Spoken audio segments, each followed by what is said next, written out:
Hey everyone, welcome to our Asset Management Friday segment of the Passive Income Through Multifamily Real Estate podcast. I am your co-host Kyle Mitchell, also joined by Gary Lipsky. This segment is focused on educating operators, building better systems, and becoming a best-in-class operator. Since we're also live on Facebook right now, make sure to type in any questions you have in the comments section below. Also, be sure to check out our Facebook page, Passive Income Through Multifamily Real Estate. All right, today we have Ajai Sharma. Welcome and thanks for being on the show. Thank you, Kyle and Gary. It's my pleasure to meet you guys. I had a chance to meet Gary before, but Kyle, it's my pleasure to meet you also here. Nice to meet you as well. Mm-hmm.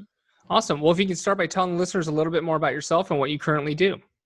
Yeah, so I've been in Texas since '98. So I used to live in California, so around 2 years. So I started my career as a IT. I still own a IT company, which we do some projects for ourselves and also for one of our clients. But in 2008 and 2009, I started as a single family, like a renter's business. You guys know 2008, 2009 was like a bloodbath in the whole real estate market. But I felt that was the right opportunity to buy a good chunk of single family home. And in Dallas area, there was a company called Countrywide Bank. So, you guys might remember Bank of America bought that bank, but they had a huge portfolio of single family home, which they have gone through the foreclosure process. So I bought a good chunk of single family home at that time. I still own those homes, and those are really nice assets. Last 5 years, I have been mainly on the apartment side. And the reason was mainly for me because in the single family homes, you cannot have, let's say, hundreds of thousands of units, just like you can grow very fast in the apartment business. So in 2014-15 timeframe, I started with Brad Sumrock group here in Dallas, Texas. And I learned how to do this, like how to buy the apartment business, how to do the syndication, how to raise money, and how to do the asset management. And since then, I've been part of almost 5,000 units right now as a passive investor and also a deal sponsor. I own properties here in Dallas, Texas, and also in Phoenix, and also in Atlanta, Georgia. And we are looking for properties. I know it's very hard to say now when we will start looking, but at least we are always looking for good opportunity to buy in this market. Ajai, let's talk about disposition because I know you've sold some of your properties. Mm-hmm. Tell me what goes into deciding when you're ready to sell a property. Oh yeah, so I can give you the example of how we did, because there are so many ways you can do that, right? So when we buy an apartment complex, right, at that time we do the projections for 5 years. So in the 5 year, we have a plan for 5 years, and that's how we go to our investors. We tell them that, guys, this is our projection for 5 years. This is how much we will give you in a distribution on quarterly basis. And when we sell the property, this is how much you can expect overall return to us. So let's, for simplicity, let's assume that in 5 years, we said to our investor that we will give you 100% return. Right? It means we will double your money in 5 years. And we give the two numbers, that how much you will get overall return and how much will be your cash on cash. Right? So for simplicity, let's say somebody invested 100K with us and we are telling 100% return in 5 years and 10% cash on cash. So it means in 5 years, every year they will get 10%. So who has invested 100K with us? So they will get 10,000 first year, 10,000 second year, 10,000 third year, and in the 10,000 fourth year. And in the fifth year, they will get rest 60,000. So let's take this example. So every year what we do, we engage our brokers, and we ask them, give us a BOV, it's called broker opinion value.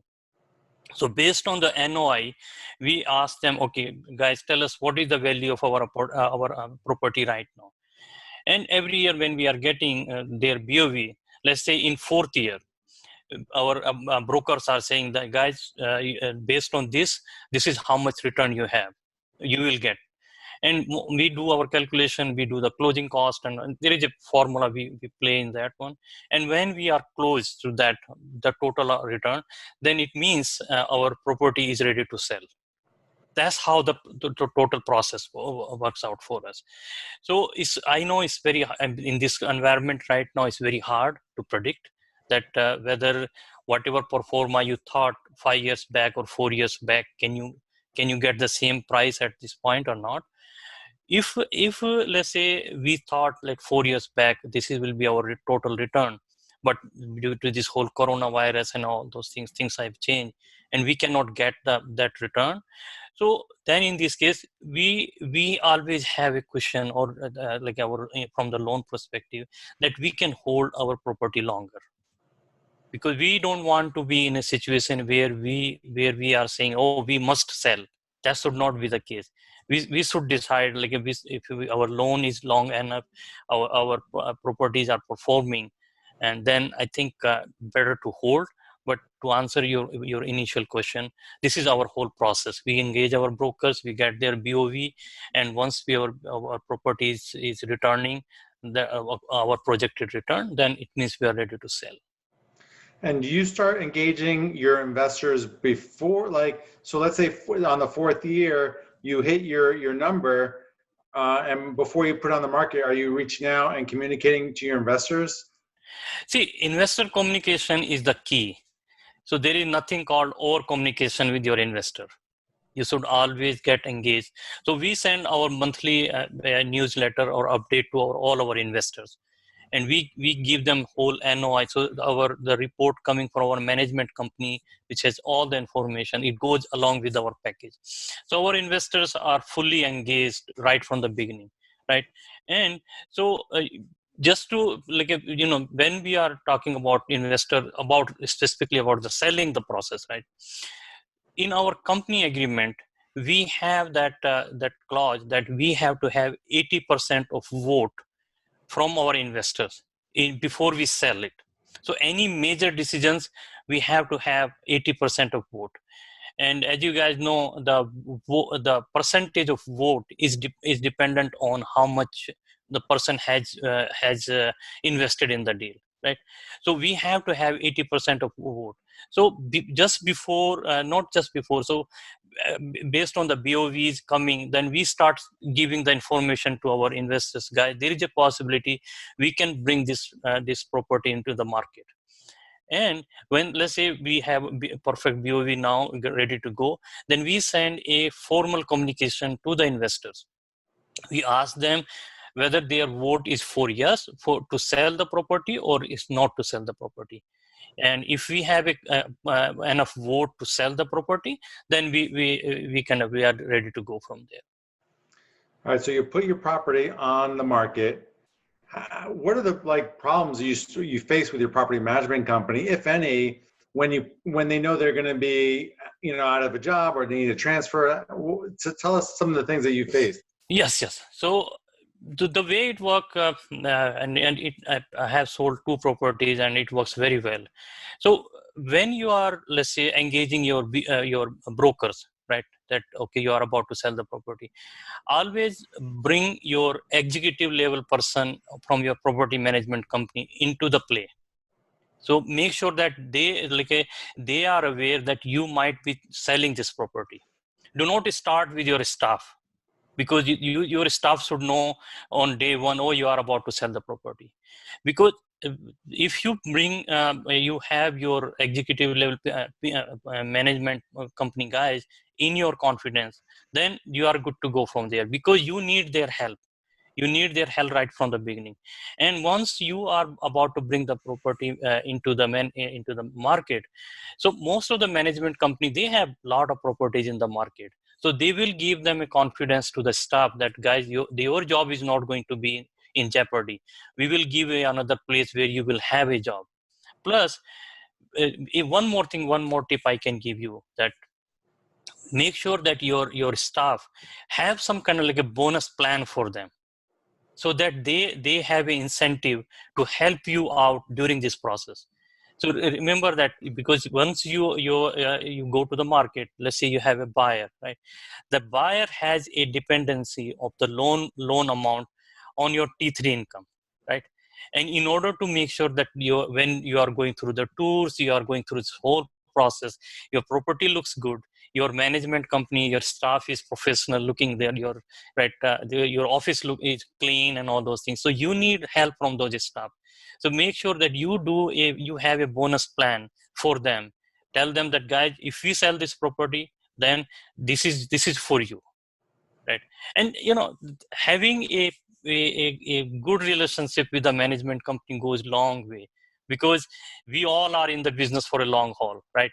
You should never ever burn a bridge with any of your management company or staff, right? Because you will be buying another property like down the road, right? You need those guys. So I hope I answer your question then. Yeah, no, that's really good advice. Have you had any problems when you put a property up for sale? Because I mean, we were 100% straight talk. Everyone faces obstacles. Maybe talk about one of the obstacles that you faced. Yeah. So in order to just think about, let's say if you bring your property prematurely in the market, let's say property is not ready, right? And you bring to the property in the market, definitely you will face the problem. When I say prematurely, let's say you expect $10 million for the property, right? And your NOI is saying, oh, we can only afford 8 million, right? So it means you didn't do the proper job. You didn't do it right. So never ever bring your property prematurely to the market. Always have your property management company into the confidence, because that can make or break your thing. Always have your row, all the ducks in the row, because when you are selling the property, there are a lot of information your brokers will ask. Brokers are your friend. Never try to sell a property off market. That's my suggestion to everybody, because I know that there is something called off market, right? To be honest with you, there is nothing called off market. So if your brokers are telling, or someone is telling, oh, this is off market deal, they are telling the same thing to hundreds of other guys also. Okay, so always have your broker, because those guys will work for you. Those guys are there to market your property, to give you advice. Yeah, so those are the things I will say. Always never sell the property prematurely. Never try to sell the property without a broker. Always have your management company in your confidence, so that they know what's going on. All right, so you've got some offers coming in, and whether you're in a best and final or you're trying to decide at the end of the day which deal you should go for. So how do you weigh the difference between highest price and a surety to close? Yeah, so there is no straight answer for that one, but I will try to give as much as straight as possible. Okay, it depends on the situation of the seller. Let's say seller is in a desperate situation where they have a loan going to be over soon, right? Then it means you don't have a lot of runway, right? So it means for you, price is also important, because you need to give to the lender. Also, the surety that a buyer will close is always should be your number one priority, in my opinion, specifically in this market. In this market, the things are changing so fast, so fluid, because you don't have a certainty from the lending side. You don't have certainty whether the buyer who is buying the property will be able to raise the money. And I'm sure you guys are looking into the market right now. There's so many deals are falling apart because of those 2-3 reasons. So before coronavirus thing, right, there was at least in Dallas, there was that, oh, you have earnest money day one, right? That's not the case anymore, right? So if if your buyer does not have skin in the game, there is a tendency the guy will run away, right? Because it's not something that he's a bad person, but if he cannot get the money from the lending side, and he cannot get the money from the investor, from where that he will bring the money back? right? So try to get so in order for you to have a surety of like whether this particular buyer will close the deal or not, your broker will play a very critical role here, because they are the one who knows the buyer also, right? And they are the one who knows the background. Try to see if you have to have some kind of like a balance between price versus the security of the closing. I would say give less weightage to price and make sure that the deal get closed. Good advice. I'm going to pass it to Kyle to finish this up. All right, Ajai, what is your asset management superpower? My asset management superpower, I would say, try to have a full control of not I wouldn't say I won't use the word control. Have a good relationship with your management company. Make sure that because I follow a process here where I have a KPIs, a Google sheet for every week, because we have a weekly call with the management company. And before our call, our calls are usually on Tuesday or Wednesday. So I make sure that all our management company give those KPIs, what is the collection, what is your basically occupancy, what is your pre-lease, how much delinquencies we have, those kind of things. So that data needs to be filled out one day before our weekly call. Then we track that data on a weekly basis and see how the trends are. We'll look definitely for the marketing tools. And if you are going through a major rehab, right, make sure that on that call, all the rehab guys are also part of that one. So data driven approach that's the only thing I will say, rather than having some kind of like a decisions made in air. Rather than that, I will say make your decisions data driven decisions, and that data driven decisions can be made only if you have the data coming from your management company. Yep. Perfect. All right, Ajay, thanks for coming on our show, talking to us about disposition. Today, I learned basically the biggest thing is about communication. You mentioned communication with your investors, with your executive level property management staff, with your brokers, and even with incentivizing staff. So it comes really down to communication and making sure everyone's on the same page when it comes to disposition. So tell listeners where they can find out more about you. So they can go to my website, aimnextrealty.com. They can look at our portfolio. They can look at our upcoming deals. And so there is a contact us page there. They can contact me or my team right there. Awesome. All right. Well, thanks for everyone for listening in. If you like this episode, please head over to iTunes and Stitcher. Give us a like, subscribe, and review so we can continue to grow the podcast. And we'll talk to everyone next week. Hey, everyone. Thanks again for tuning in. We really appreciate your support. If you're interested in learning more about APT Capital Group and speaking to someone on our team, click on the link and schedule a call with us. We're here to help, and we'd be excited to speak with you and get to know more about you and your goals. Talk to you soon.